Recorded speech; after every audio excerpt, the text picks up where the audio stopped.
네, 여러분 반갑습니다. 네, 오늘은 사무엘하 17장, 18장 여전히 압살롬의 쿠데타 내러티브를 살펴보고 있습니다. 어제 본문의 마지막 단락을 살펴보진 않았죠. 여러분들은 읽었을 텐데 어제 본문의 마지막 단락은 그 아히도벨의 첫 번째 전략이 소개되면서 끝났습니다. 어제 이야기 다시 복귀하자면 아히도벨은 누구였습니까? 원래 다윗의 책사였어요. 다윗의 책사였는데 압살롬에게 붙었죠. 근데 이 사람은 어느 정도의 사람이냐면, 권위를 가지고 있는 사람이냐면 16장 23절에 그때 아히도벨이 베푸는 저 계략은 사람이 하나님께 물어서 받은 말씀과 같은 것일 정도로의 영향력과 무게와 권위를 가지고 있었다는 거예요. 그러니까 이런 사람의, 이 정도의 지지를 받는 사람의 의견이라면 묵살되기도 힘들 뿐더러 거의 이 사람의 의중대로 가겠죠. 특히 이렇게 혼란한 시기에는. 그런데 하나님께서 이걸 완전 뒤집어 버리십니다. 그럼 우리가 이제 오늘 그 부분을 좀 살펴보는 게 핵심인데, 그래서 첫 번째 아히도벨의 전략이 뭐였냐면 어제 살펴봤듯이 16장 20절에 압살롬이 너는 어떻게 행할 계략을 우리에게 가르치라. 네가 이제 해야 될 일이 책사 아니냐. 우리가 어떻게 하면 좋겠냐. 이미 이제 다윗 왕은 성을 떠났고 우리는 성을 점령했고 뭐 하면 좋냐. 그러니까 21절에 아히도벨이 다윗이 왕궁에다가 후궁 10명을 남겨두고 가요. 그들과 함께 동침을 하라. 백주 대낮에 동침을 하라. 사람들이 보는 앞에서 동침을 하라.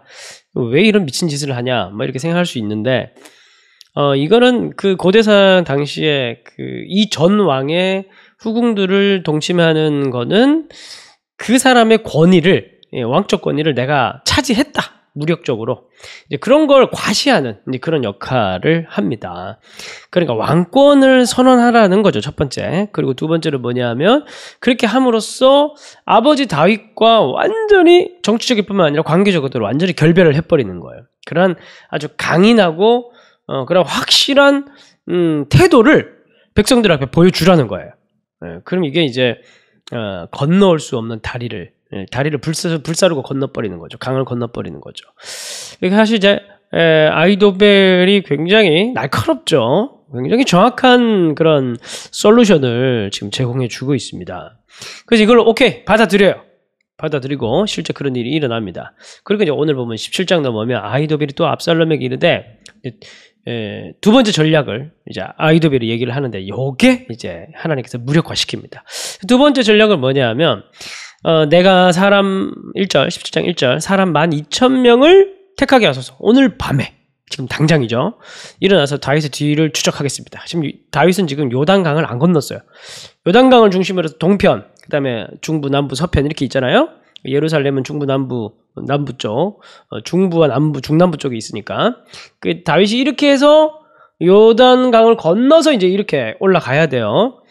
근데 아직 나루터를 안 건넜단 말이에요. 그거 건너기 전에 끝내야 된다. 지금 그렇게 얘기하는 거예요. 2절. 그가 고나고 힘이 빠졌을 때 기습해서 그를 무섭게 하면 다윗과 함께 또 많은 또 군사들이 따라갔죠. 백성들이 따라갔죠. 그러면은 막 흔들면, 지금 쟤네들이 지금 마음 저렇게 낮아져 있을 때 막 뒤에서 쳐가지고 흔들고 죽이고 그러면 백성들이 다 도망할 것이라는 거예요. 내가 다윗 왕만 쳐 죽이고 백성을 당신께 돌아오게 만들겠다.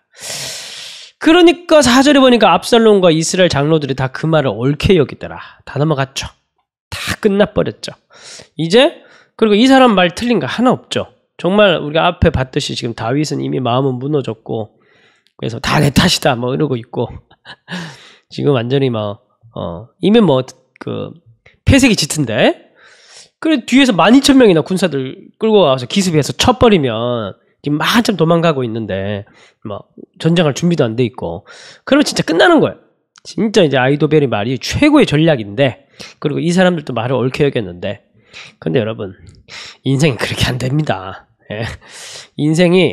인생이 여러분들 잘 아시겠지만은 인생이 그렇게 풀려가지 않아요. 딱 한 끗 차이로. 이때 누가 그 상황에 어떤 조언과 어떤 말을 하냐에 따라서 미묘한 환경 변화 한두 가지로 우리의 인생이 굉장히 휙휙 바뀔 때가 굉장히 많습니다. 그렇죠. 이제 오늘 그 얘기인데, 그래서 이때 이제 다윗이 기도하면서 남겨둔 한 사람 있죠. 그게 후세입니다. 압살롬이 이르되 아렉 사람 후세도 부르라. 다 이겨놓은 게임이었는데 압살롬이 마음 한켠에 뭔가 두려움이 있는 겁니다. 더 확실한 뭔가 끝을, 그러니까 자기 꾀에 빠지는 거예요. 가장 심플하고 가장 확실한 계획인데 더 완벽한 승리를 위해서 고민을 하다 보니 자기 꾀에 지금 자기가 빠진 겁니다. 우리가 이제 그의 말도 듣자. 그러면서 후세가 나타나서 뭐라고 얘기를 하냐면은 이제 6절부터 쭉 뭐 이어지는 얘기인데, 그 사람들을 설득하는 팩트는 그거예요. 8절 제일 뒤에 보면 왕의 부친은 전쟁에 익숙한 사람인즉, 왕의 부친은, 그러니까 벌써 이미 압살롬을 왕을 만들어 버렸어. 이미 탁 말로 높이고 있는 거죠. 그러면서 이제 마음을 이렇게 하는 겁니다. 전쟁에 익숙한 사람이니까 분명히 백성과 함께 자지 않고 9절 지금 그가 어느 굴에 숨어 있을 것이다. 그러니까 지금 다윗이 숨어 있으면서 만약에 이 압살롬 군대가 오게 되면은 숨어 있다가 오히려 되려 기습을 해가지고, 그래서 압살롬 군대가 혹시라도 조금이라도 숫자를 잃고 그렇게 되면 실패했다는 소문이 돌아서 오히려 일을 망칠 수가 있다. 뭐 이렇게 설득을 하고 나선 겁니다. 그래서 사실 말이 더 길어요. 보면은 이 후세의 이야기는 훨씬 길고 아히도벨의 이야기는 훨씬 짧아요. 반도 안 돼요. 뭐든지 그렇습니다. 뭐든지 맞는 대답은 심플하고 간단해요. 그런데 거짓말 하려고 그러면 더 복잡하게 얘기해야 되고 더 길게 얘기해야 되는 거예요. 근데 이거를 덥석 이제 물죠. 그러면서 이제 11절 그 이하에 쭉 보면 압도적인 병력을 끌어모아서 완전한 소멸을 지켜야 된다. 그러면서 우리는 지금 더 많은 것들을 준비해가지고 완전히 끝내요. 다윗 왕을 끝낼 수가 있다. 뭐 이렇게 기습 이런 걸 해서 될 게 아니다. 뭐 이런 거죠. 그러니까 아히도벨은 당장 가서 다윗 목만 베자 이거고, 후세는 그게 아니다. 압도적인 병력으로 다 쓸어버리자 이거고. 그럼 앞에는 지금 당장 하는 거고, 후세는 이제 시간이 걸리는 거예요. 그러니까 들어보니까 이제 계속 이제 이 워딩을 보면 이 압살롬에 뭘 계속 올리는 겁니까 지금? 지금 이제 후세는 압살롬의 그 허영, 교만 이런 걸 계속 부추기는 거예요 말 속에. 그러니까 14절 뒤에 보니까 후세의 계략은 아히도벨의 계략보다 낫다 이렇게 하는 거예요.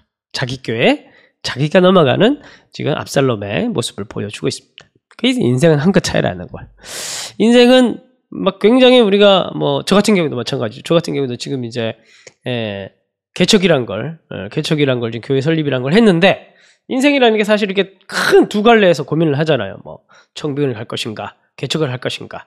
여러분들도 뭐 여기를 할 것인가, 저기를 갈 것인가, 이 직업을 택하신가, 저 직업을 택하신가, 이 지역에 갈 것인가, 저 지역을 갈 것인가, 저 회사를 갈 것인가, 이것인가, 이 사람을 만날 것인가, 저 사람을 만날 것인가.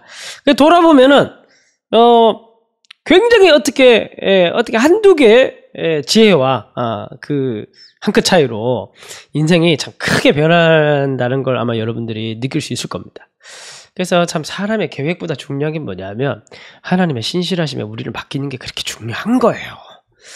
그러니까 우리 꾀로 뭔가 자꾸 문제를 해결해 가려고 그러면 한두 가지는 당장 해결할 수 있을지 모르겠지만 정말 중요한 순간에 이 압살롬처럼 어떻게 되는 겁니까? 덥석 죽는 길로 사망의 길을 물어버리는 거예요. 그래서 이제 분위기가 확 전환이 됩니다. 그래서 22절 보면은 22절 다윗이 일어나 모든 백성과 함께 요단을 건너요. 시간을 확보해 줘버렸잖아요. 새벽까지 한 사람도 요단을 건너는 자가 없더라. 이러면서 이때부터 분위기가 확 바뀝니다. 23절 아히도벨이 자기 계략이 시행되지 못함을 보고 나귀 안장을 쥐고 일어나 고향으로 돌아가 자살합니다. 아히도벨은 뭐 딱 보니까 끝난 거예요. 다윗을 지금 안 죽이면은 다윗이 쌓아놓은 덕이 있기 때문에 당장 목을 베서 죽이지 않으면 그 다음 이 압살롬에게는 시간이 갈수록 불리하다는 걸 아히도벨은 딱 간파하고 있는 거예요. 다윗이 요단 건넜다는 얘기 듣고 자살해서 죽습니다. 아히도벨은. 이때부터 분위기가 다 전환이 되는 거죠. 그리고 이제 24절 이하에서는 뭐 여러 가지 이제 공급하시는 하나님께서 돕는 사람들을 붙여서 다윗을 돕게 하시고, 그 다음에 18장으로 넘어가게 되면은 이제 전투 준비를 하는데, 이제 압살롬의 군사와 다윗의 군사가 이제 전쟁을 앞두고 다윗의 군사들이 모여가지고 막 으쌰으쌰 해요.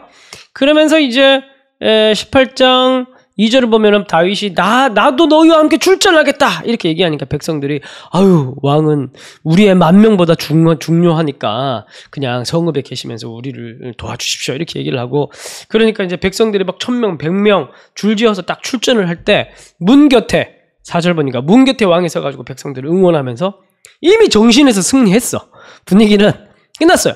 그리고 이제 6절에서 에브라임 전투가 숲을 전투가 벌어지죠.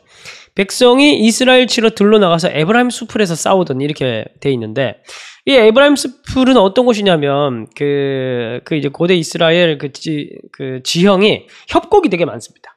협곡이 많고 또 어떤 곳은 그 늪이 뭔지 알죠? 발럼이 이렇게 빠져가지고 막 잘 못 움직이는 그리고 뭐 벼랑 갑자기 확 떨어진 낭떠러지 벼랑 같은 것도 많이 있고 그렇게 되게 복잡한 지형들이 들어 있습니다.